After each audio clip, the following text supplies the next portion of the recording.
New at 10, a strong faith and generous spirit sends a lot of people in our area overseas on mission trips. But the recent outbreak of Ebola has hampered that outreach for many and actually separated one mid-state family. News Channel 5's Chris Cannon shows us the impact it's having.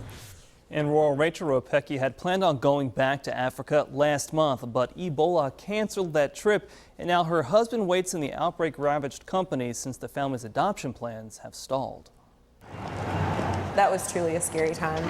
It's a calling many people receive. Our hearts have already really been open to the orphan crisis in the world, really. 2 years ago, Rachel Ropecki, her husband and children got the call and moved to Sierra Leone in Africa. Knew that it was home, fell in love with the people there.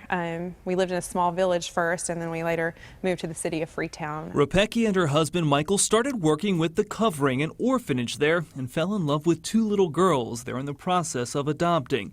She came back to the U.S. in May for a visit, but Michael stayed behind. Then a month later, Ebola started making headlines, keeping Michael there with the 2 girls. We're not going to, abandon our 2 daughters there for safety here. Now they are waiting for adoptions and visas during a time of crisis in the African country. The courts have they were closed down for a month, and even now they're sort of slow in running their cases through. The whole country is just, it's kind of reeling from this at this point in time. It's crazy right now. I mean, everything has changed. Jason Rust helped found the Raining Season, the group which runs the orphanage in Sierra Leone.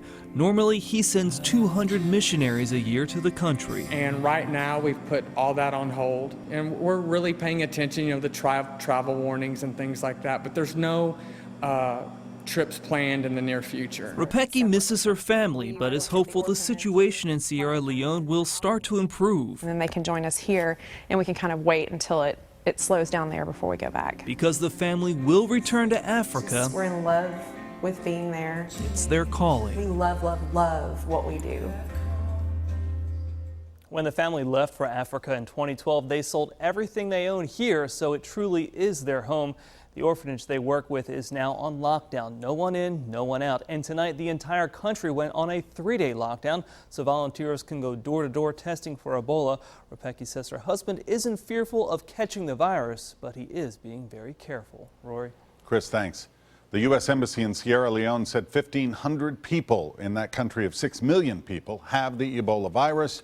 It's already killed nearly 500 people there.